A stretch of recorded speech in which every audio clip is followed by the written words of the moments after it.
Bueno, bienvenidos a todos, es un gusto verles.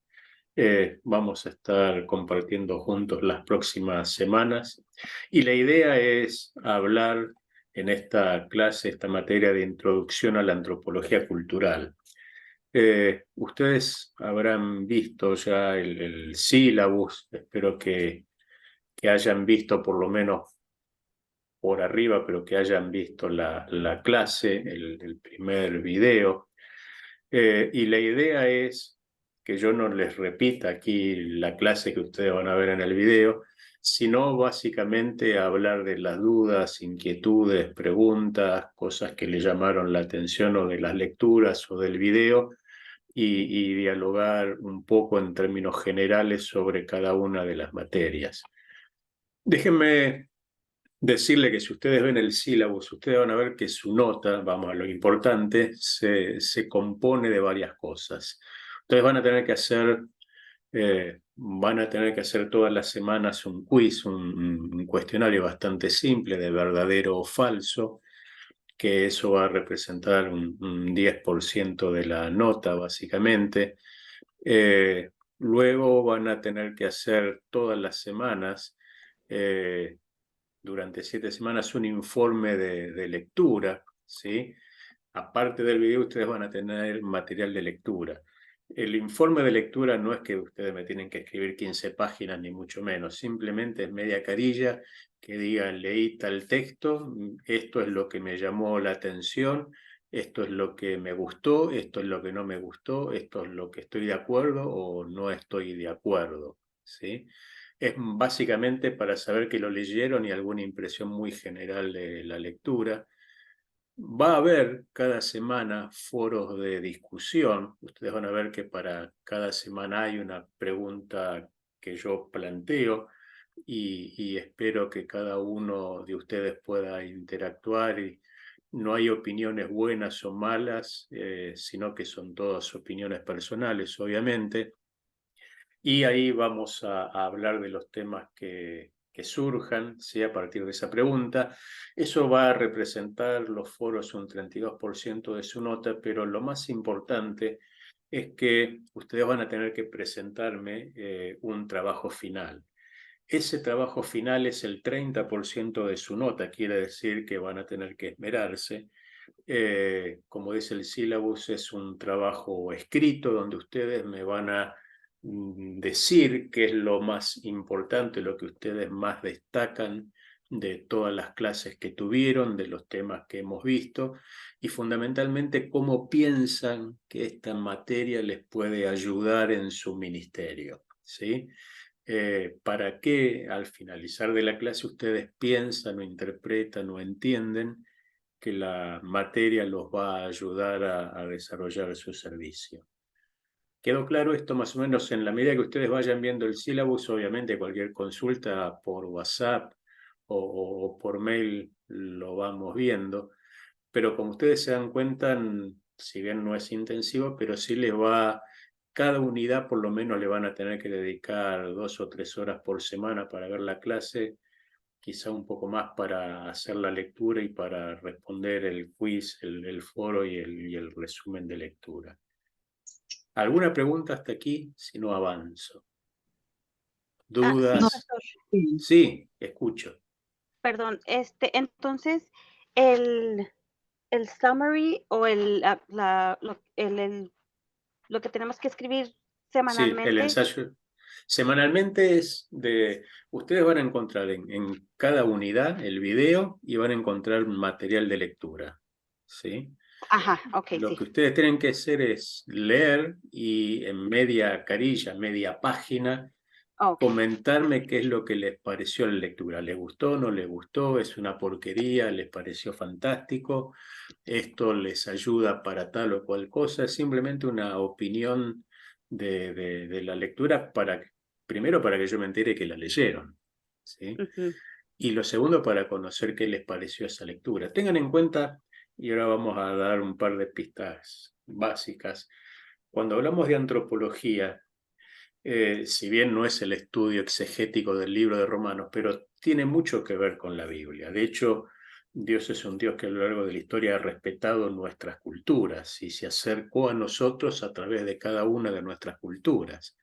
Entonces, el estudio de la antropología nos permite básicamente eso, reconocer las diferentes culturas que están a nuestro alrededor, ver cómo poder entender sus características principales y en función de eso adaptar el mensaje, básicamente e interpretar a las personas, ¿sí? Entonces, ustedes van a ver que, si vieron el video, que en la Biblia no hay una definición del hombre. La Biblia no dice el hombre es o la mujer es dos puntos y lo que la Biblia nos enseña es lo que Dios dice de nosotros. Y lo que Dios dice de nosotros es que fuimos creados a imagen y semejanza de Él. Y hay un montón de características, somos seres racionales, intelectuales, espirituales, emocionales, pero también culturales. Quiere decir que eso del individualismo, que hoy hay una cultura hipermoderna sumamente individualista, pero el hombre fue creado para convivir con otros. Por eso Dios dice, no es bueno que el hombre esté solo y crea a Eva. ¿Estamos de acuerdo? Dios nos puso en comunidad. De hecho, ¿qué es lo más importante de nuestra comunidad, de nuestra cultura? El idioma. Nosotros somos seguramente de diferentes países, pero hablamos un mismo idioma, tenemos lazos comunes, tenemos una cultura latina de trasfondo común, ¿sí? Después cada país tendrá sus matices, sus diferencias, ¿sí? En Argentina no comemos tanto picante como en México, ¿sí? Ni vemos corridas de toros, pero no sé, hay cosas que se van dando. Y lo más importante es el idioma. Ejemplo, ¿cuántas de ustedes son madres? A ver, pregunto. Yo. Bien. Si ustedes agarran un bebé recién nacido y lo ponen en México, en Panamá, en Argentina, en Japón, Francia, España, Estados Unidos o Canadá, independientemente de los padres, ¿sí? Ese bebé cuando crezca va a ser, más allá de sus rasgos, japonés, español, brasilero, americano, mexicano, panameño, chileno o argentino. ¿Qué es lo que permitió que ese bebé que sacamos de un laboratorio, de un hospital y lo pusimos en un país, sea japonés, aunque su rasgo no lo indique, que se crió en Japón? Esto es su cultura. ¿Me siguen hasta acá? Y Sí. ese bebé, aunque no tenga rasgos orientales, por exagerar el ejemplo, va a hablar perfecto japonés, va a comer comida japonesa, su cultura va a ser la japonesa y su idiosincrasia va a ser la japonesa, ¿sí? Y lo mismo va a pasar si a ese bebé, a la semana de nacer, lo llevamos a vivir a Francia, ¿sí? Va a ser francés, independientemente de su estructura genética. ¿Qué quiero decir con esto? Que lo que nosotros somos, básicamente, obviamente los cristianos estamos determinados por Dios, pero olvídense en un instante por eso, socialmente nosotros somos fruto de nuestra cultura, ¿sí? Lo que comemos, cómo hablamos, lo que pensamos, cómo lo pensamos, no es lo que hacemos a diario rutinariamente, todo eso tiene que ver con nuestra cultura. ¿Sí? La forma en que comemos, la forma en la que nos vestimos, la forma en que trabajamos, los horarios que tenemos, ¿sí? Todo eso es un proceso cultural que se fue desarrollando. Entender esas características nos va a ayudar a descubrir o conocer mejor a las personas. ¿Me siguen hasta acá? Y cuando yo logro entonces conocer el trasfondo de una persona, fundamentalmente esto, ¿por qué piensa lo que piensa? ¿Por qué dice lo que dice? La gente no dice las cosas que dice en el aire, en el vacío, lo dice a partir de su cultura. Cuando Jesús hablaba, mientras él desarrollaba su ministerio en la Palestina del primer siglo, todo lo que Jesús decía lo decía con un propósito, obviamente, pero a partir de su cultura. No se olviden, Jesús fue un judío del primer siglo, nacido en Galilea, en Belén particularmente, y tenía una cultura propia. Él era judío, ¿sí? La iglesia cristiana, como la conocemos, nace del judaísmo, después se desprende. Por eso los apóstoles iban al templo a orar, Por eso Jesús iba al templo, porque él era judío y no vino a abrogar la ley, sino a cumplirla. Entonces, saber que cuando él hablaba con la mujer samaritana, para un judío que consideraba a los samaritanos como perros, porque era una raza mixta que se había mezclado en la época del cautiverio babilónico y los despreciaban profundamente. De hecho, vean ustedes que Jesús no puede ir directamente a Jerusalén, tiene que bordear toda Samaria, porque no le estaba permitido entrar a Samaria. Como judío, él no podía entrar directamente a Samaria. Entonces, cuando de pronto ustedes lo ven hablando y con una mujer, para colmo, que en esa época era prácticamente un objeto, ¿sí? Uno se sorprende y dice, pero ¿cómo Jesús habla con una mujer y encima samaritana?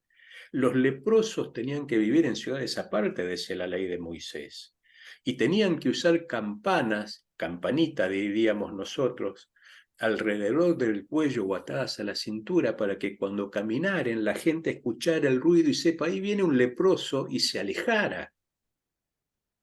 ¿Me siguen?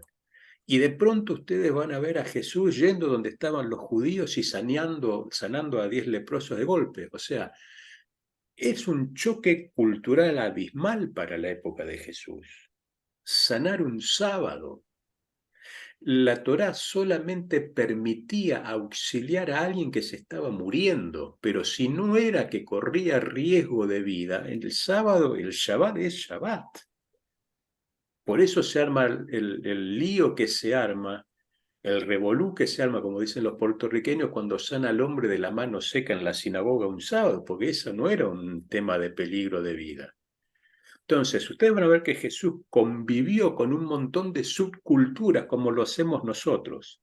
¿Cuáles eran las subculturas en la época de Jesús? Los romanos, los recaudadores de impuestos, los enfermos, las prostitutas, la gente de la calle, los gentiles, ¿sí? Los fariseos, los celotes, los saduceos, los sacerdotes, todas pequeñas subculturas a las cuales él se dirigió. Y ustedes si leen atentamente el Evangelio, los 4 evangelios, con una perspectiva antropológica o sociológica, se van a dar cuenta que Jesús no hablaba de la misma manera con todos.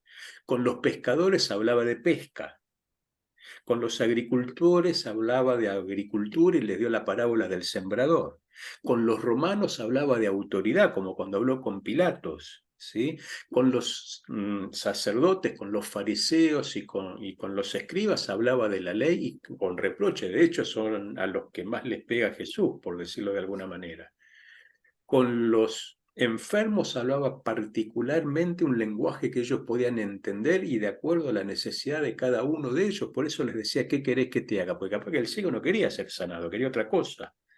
Pero Jesús iba ajustando no el mensaje, porque el mensaje no cambia, pero sí la forma de comunicarse y de relacionarse con los demás. ¿Se entiende lo que estoy diciendo?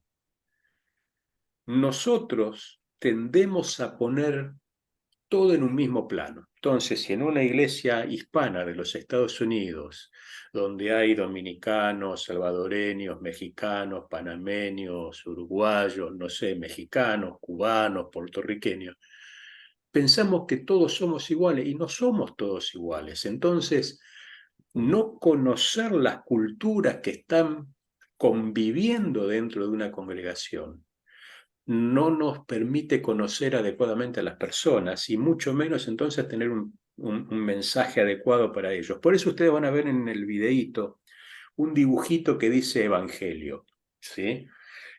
Nosotros damos por sentado. ¿Alguna pregunta hasta acá? Porque si no, yo sigo hablando. Ustedes me levantan la mano y me paran porque... ¿sí? Nosotros pensamos que, obviamente, estoy hablando externamente, ¿no? Pero una persona que hace profesión de fe, que genuinamente se arrepiente de sus pecados y acepta a Cristo como Señor y Salvador de su vida, esa persona es salvo, ¿estamos de acuerdo? Sin embargo, ustedes fíjense en los usos y costumbres que no nos damos cuenta mecánicamente. Si ustedes leen en todo el Nuevo Testamento, nunca van a ver un solo versículo en el cual Jesús haya sido predicado como Salvador. Eso en el Nuevo Testamento no existe. A Jesús lo predicaban como Señor y como Cristo. Señor con autoridad, porque era el Kyrios, Por eso empiezan a perseguir a los cristianos, porque había solamente uno que tenía autoridad en el imperio y era el César. Y ahora venían estos cristianos a decir que por encima del César estaba Cristo y que Cristo era el Señor, el emperador de su vida, lo cual era franca rebelión. Así empieza la persecución. Ahora, ¿qué dice Juan el Bautista cuando empieza a predicar? El reino de los cielos se ha acercado. ¿Qué dice Jesús, Mateo 4:17, cuando empieza a predicar? He aquí el reino de los cielos se ha acercado. Y Juan dice, ese es el Cordero de Dios que quita los pecados del mundo. Se pone a predicar Pedro, el primer sermón de la iglesia, Hechos capítulo 2, versículo 31-32, tiene que estar por ahí, dice, este Jesús a quien vosotros crucificasteis, Dios le ha hecho Señor y Cristo. No dice Salvador, dice Señor y Cristo. Sigue predicando Pedro más adelante en Jerusalén y dice, sepa pues ciertísimamente la casa de Israel que este Jesús crucificado es Señor.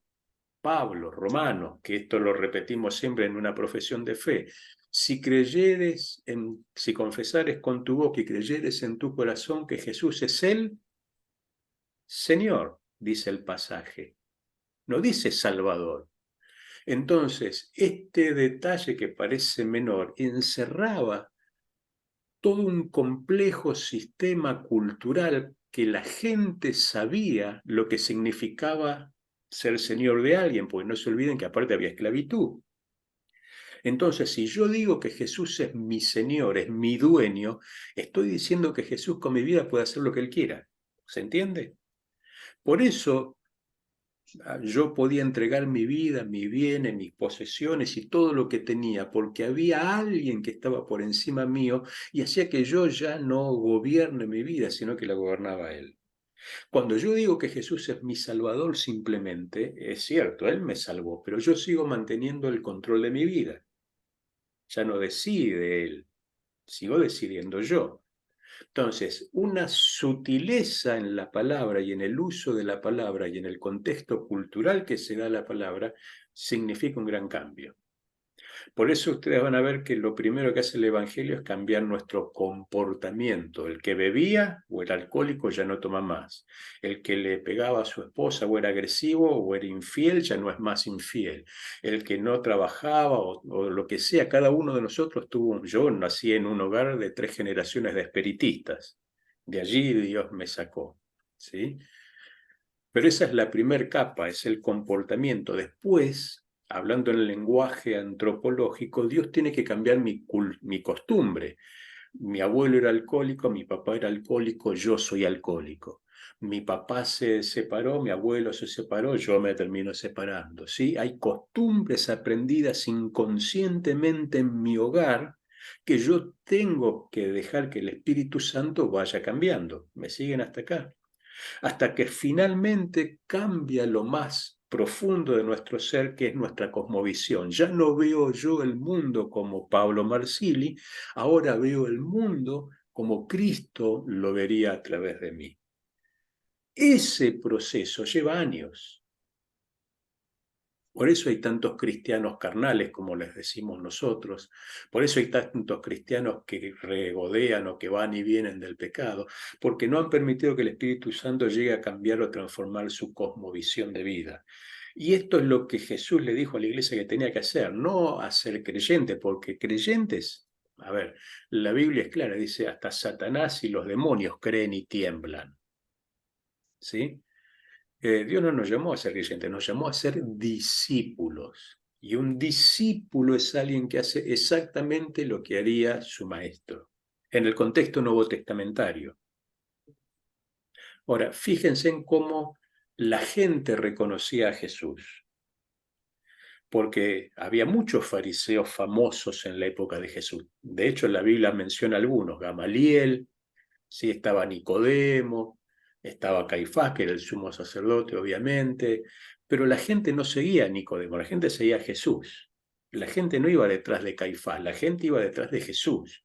Entonces, ¿qué era lo que marcaba la diferencia? Que Jesús interpretaba no solo la necesidad de la gente, y obviamente respondía con el poder y el amor de Dios, sino que Jesús se había quitado los prejuicios de encima y podía ver a la gente con dignidad, o sea, le devolvió dignidad a la persona. Ustedes piensen lo que era para un leproso que alguien como Jesús se acerque a ellos. ¿Se entiende lo que estoy diciendo? Pónganse en el lugar de lo que significó para un ciego como Bartimeo que Jesús se diera media vuelta y le prestara atención, cuando era alguien que estuvo 40 años mendigando en el camino y era un poco más que un objeto que estaba tirado en el piso. Ustedes piensen lo que significó para la prostituta que Jesús le dijera, mujer, ¿dónde están los que te condenan? O sea, Jesús le dio dignidad a la persona. Lo volví, no solamente lo sacó del pecado, sino que lo dignificó y lo hizo en un contexto y de una manera que ellos podían entender que era así. Entonces, ¿se acuerdan cuando la mujer con flujo de sangre toca el manto de Jesús? Y Jesús se para. Era un milagro más, o sea, Jesús estaba acostumbrado a hacer eso, pero si ustedes prestan atención al texto, van a leer que Jesús no solo se para, sino que se dirigió a la mujer y le dijo, y ella obviamente se siente abrumada como con culpa y le dice, fui yo, ¿no? Y se acuerdan lo que Jesús le dice, ve en paz, sé libre de tu azote. Jesús no solamente la había sanado, sino que le estaba devolviendo su, no sé cómo decirlo, su dignidad psicológica y como mujer, porque piensen, dice la Biblia, que había gastado todo lo que tenía en médicos y no le dio resultado, que hacía 18 años que estaba enferma. Piensen en el contexto cultural, vuelvo a la antropología. Para la ley de Moisés, una mujer con flujo de sangre era maldita, tenía que separarse del resto de su familia hasta que le pase esa dolencia o su menstruación.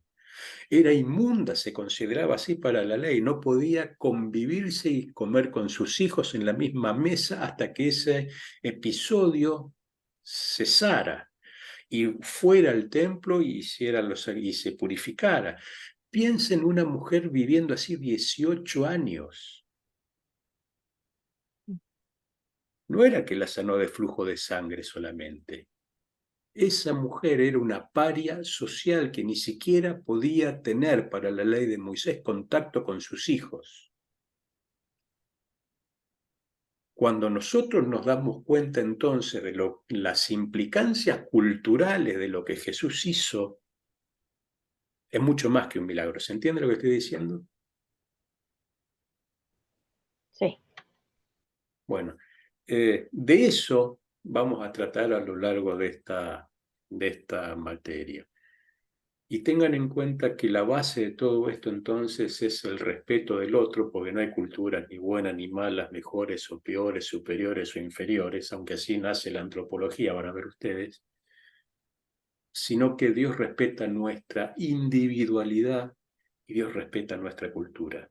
Repito, Jesús no hablaba de la misma manera con todos, no se relacionaba de la misma manera con todos, aunque amaba a todos y de hecho murió por todos. ¿Alguna pregunta? No. Si ustedes siguen analizando el Nuevo Testamento con un prisma antropológico, se van a dar cuenta que esto es lo que hicieron los discípulos, por eso, entre comillas, fue tan exitosa la iglesia primitiva, ¿sí? Porque Pablo dice, con el judío me hice judío, con el gentil gentil, con el rico rico, con el pobre pobre, ¿sí? A todos me echo de todos, bueno, y él sigue, ¿no? Con el esclavo esclavo, con el libre libre, a todos me echo de todos con tal de ganar a uno.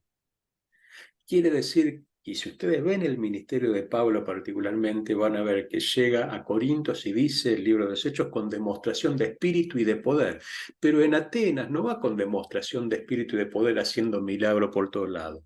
Dice que en Atenas se fue a discutir filosofía al Areópago, porque en Atenas era la ciudad de la filosofía. ¿Cómo predicaba? Por medio del debate filosófico. Pero llega a Éfeso y no usó la filosofía, porque Éfeso era la ciudad de la famosa diosa Diana, era sumamente herética, idolátrica. ¿Y qué hizo? Directamente se puso a combatir a la fuente de la idolatría hasta que alguien va a decir que se traían los libros de magia, idolatría y los quemaron. O sea, Pablo tampoco repetía mecánicamente el mismo sistema. Y ustedes piensen en nuestras iglesias, algo nos salió bien y lo repetimos 10 años, sin tener en cuenta las características de las personas que van viniendo a nuestra congregación. Ejemplo, la actividad A o B. Así siempre lo hicimos. Bueno, nosotros podríamos pensar que más allá de repetir lo que en algún momento nos sirvió, deberíamos ver y hacer las actividades, por empezar, más fuera del templo que adentro. Y en segundo lugar, de acuerdo a la necesidad de la gente. Esto implica hacer un relevamiento de las personas, hablar con la gente, saber sus necesidades, por qué surgen esas necesidades, de dónde vienen, qué están haciendo para tratar de ayudarlos, cómo se sienten, qué pasa por sus cabezas. Y una vez que tengamos toda esa información, adecuar, repito, no el mensaje, sino la forma de ser eficaz para llegar con ese mensaje. Si yo a un rico le hablo de la pobreza, no le mueve un pelo. Le tengo que hablar de propósito, porque él tendrá plata, pero seguramente no tiene propósito. Ahora, a un pobre no le puedo venir a hablar de cuando camine en las calles de oro y el mar de cristal, porque él tiene hambre ahora. ¿Se entiende lo que estoy diciendo? Y para esto, obviamente, nos ayuda la antropología. ¿Alguna consulta que les haya quedado? Me miran raro, no sé si entendieron o no, pero No, sí, pastor, todo muy sí, claro, nada más que ok. yo pensaba ahorita que usted decía todo eso, no sé si, corríjame si estoy equivocada, pero ¿dónde se perdió esas relaciones? ¿Dónde se perdió ahorita? Y lo digo porque lamentablemente me voy a atrever a decirlo así con estas, espero no ofender a nadie, pero creo que no estamos haciendo un buen trabajo como iglesia general, porque hay muchos cristianos por nombre, pero Ujú. muy pocos quieren trabajar, discipular, am, compartir, o sea, ponernos en el lugar de la persona, la empatía, pastor, Sí. se ha perdido. Y básicamente es porque hay muchos de nosotros que nos transformamos básicamente en una religión, ¿no? Sí, Y, ¿verdad? y entonces, como los católicos van a misa, nosotros vamos al culto, ¿sí? Ujú. Pero en realidad Jesús es transformación. Si no hay transformación y cambio, es que el Espíritu Santo no está trabajando en nosotros. Rolando había levantado la mano, Perdón. Sí, ¿no? Pastor Pablo, buenas noches, saludos a ¿Cómo todos. está? ¿Me escuchan, verdad? Sí, sí, sí, perfecto. Micrófono. Solo quería hacerle una consulta. Cuando hablamos de que el Evangelio es una contracultura, Sí. es desde un punto de vista positivo, no es que vayamos en contra de la cultura, sino vamos contra la corriente, ¿verdad? Vamos contra la corriente y en realidad ahí hay un doble mensaje. Uno, que vamos contra la corriente. Y dos, que somos distintos. Jesús era diferente. O sea, Jesús, si ustedes lo quieren encasillar, Jesús no entraba en el casillero de los fariseos, de los sacerdotes, de los saduceos. Era distinto, por eso sanaba el sábado, por eso hablaba con mujeres, por eso iba donde estaban los leprosos, por eso le daba de comer a la gente, caminaba sobre el mar. O sea, no encajaba en ningún lado. Si un cristiano quiere cumplir el sermón del monte, va en contra de todo el mundo, incluso de los propios cristianos. De hecho, si se llega a cortar, entramos todos al mismo link. Ustedes hagan este ejercicio simple que está en la clase. Agarren todo lo que dice el Sermón del Monte y pongan todo lo que Jesús pide que hagamos en un lado de un papel, una columna de un lado, dividen la hoja en dos, y del otro lado todo lo que efectivamente cumplimos. Todo lo que no cumplamos, ese es el punto de mejora. El que te pide la capa no le niegue ni aun la túnica. El que te diga que lleves una carga, una milla, ve con el dos. Al que te insulta, bendecilo. Orá por tus enemigos, por los que te persiguen, por los que te maltratan. ¿Sí? Ustedes agarren el Sermón del Monte y fíjense qué es lo que efectivamente hacemos y ese es el punto de mejora. Ahora, ustedes vean el ministerio de Jesús. Todo lo que Jesús enseñó en el Sermón del Monte lo hizo en la cruz. Exactamente es todo lo que él dijo. ¿Sí? Bendice a los que te persiguen y a tus enemigos. Padre, perdónalo porque no saben lo que hacen. ¿Sí? A los suyos vino y no los recibieron, Padre, ¿sí? Terminan muriendo por ellos. Si ustedes van a ver en la clase está la similitud de la consistencia de su mensaje. Esa es la segunda razón por la cual mucha gente se volvió atrás, porque no ve consistencia. Porque somos como los sacerdotes a veces, decimos una cosa y hacemos otra, y la gente se da cuenta. Silvia, tenés la mano y la última pregunta. Dime. Ah, Pastor, para mí realmente es muy importante esta clase en especial porque vivo en San Francisco Sí. y realmente para mí sí ha sido un conflicto esta parte porque realmente vengo de trabajar en mi país durante muchísimos años, en donde realmente cuando llegaba gente con problemas sexuales, lo que nosotros siempre hacíamos es a toda costa intentar que lo deje primero y luego discipularlo. Sí. Y cuando veíamos que en 2, 3, 4 o 5 meses no lográbamos, empezábamos a soltar a la gente y no regresábamos. Entonces, llevo 9 meses trabajando con ellos y creo que es la primera vez que yo he logrado conocer el corazón de ellos. Y realmente para mí es súper importante porque, por ejemplo, tengo unos pacientes que en especial, uno de ellos es quien más me impresiona porque fue alguien que llevó la seguridad de la Casa Blanca durante muchos años. Claro, ahora tiene 90 años, ¿no? Entonces, 70 años siendo gay. Entonces, cuando yo intenté hablar con él, fue extremadamente difícil, ¿no? En todos los Sin sentidos y duda. todo lo demás. Y aprendí, creo que y por eso para mí esta clase es muy importante porque eh, eh, creo que es mucho más fácil a esa gente hablarles con el testimonio de quiénes somos, ¿no? Y creo que eso es lo que hacía nuestro Señor Jesucristo. Insisto, esta parte para mí es aprender junto con usted y mis compañeros de cómo trabajar con ellos, porque yo creo Es que complejo. es súper complejo, Ahora, ¿no? tengan en Porque cuenta algo. Jesús nunca avaló el pecado, pero sí amaba profundamente al pecador. De hecho, cada vez que perdonó a alguien le dijo, ve y no peques más. ¿Sí? O sea, él no avaló. ujú, Ahora, Jesús murió por los homosexuales también. ujú, Entonces, ¿no? Murió por cada uno de nosotros, incluso por eso. Entonces, el punto es mostrarles a Cristo, ¿sí? Y eso no es un proceso de 24 horas. Ellos tienen que ver a Cristo en mí para que algo les llame la atención. Y segundo, que mi comportamiento diferente a como el resto lo trata Él, ¿sí? Pueda entonces, es como Jesús, en la otra clase lo vamos a decir, habla de Juan el Bautista. Él era antorcha que ardía y alumbraba y vosotros quisisteis regocijaros por un tiempo en su luz. Jesús describe a Juan el Bautista en Juan 5:35 como una vela que ardía y por alumbrarse terminó consumiendo, como pasa con una vela. Nunca van a ver en- a Juan el Bautista hacer un milagro, no hizo milagros, pero Jesús dijo, no hubo hombre mayor que Juan el Bautista.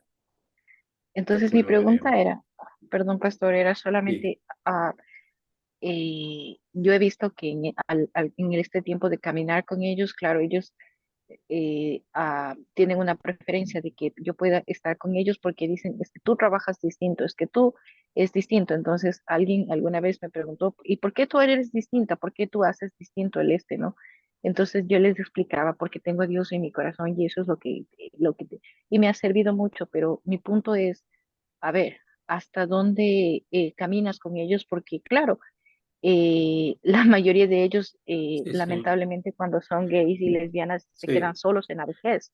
Entonces, usted no, ellos, muchos de ellos tienen amnesia, ya ni siquiera saben si son gays o no son gays. No, a Entonces, ¿cómo ver, trabaja con ellos? no, no lo sé porque yo no soy un especialista en el tema. Lo que yo puedo decir así como primera impresión es que la gente, no todo el mundo va a aceptar el mensaje. Van a pasar 10 años, por eso pasó con mi familia, ¿sí? Con mi familia oraron durante 10 años. Y va a pasar 15, 20, 30 o 40 años. Lo que yo tengo que hacer cada día de mi vida es orar por la persona, interceder como si fuera no un cristiano, alguien más, sino como si fuera un propio familiar mío, Así es. y cada vez que pueda verlo, tratarlo como Jesús lo trataría, aunque lo conozca hace 60 años. Dios también respeta el libre albedrío. Esa persona puede decidir no aceptarlo nunca. Lo que yo no puedo hacer es dejar de hacer lo que tengo que hacer cuando lo tengo que hacer, independientemente de su decisión. Entonces, si esa persona decide no cambiar, es su elección. Ahora, yo no puedo decidir dejar de actuar como un cristiano porque me cansé. Son dos cosas absolutamente diferentes. Pues si yo puedo decidir ser cristiano o no, quiere decir que voy acomodando mi vida y mi mensaje a conveniencia, y eso no es así. O sea, Jesús era Jesús el primer día de su ministerio, el último día de su ministerio, y después cuando se les apareció resucitado a sus discípulos. Él no cambió y los amó de la misma manera, ¿sí?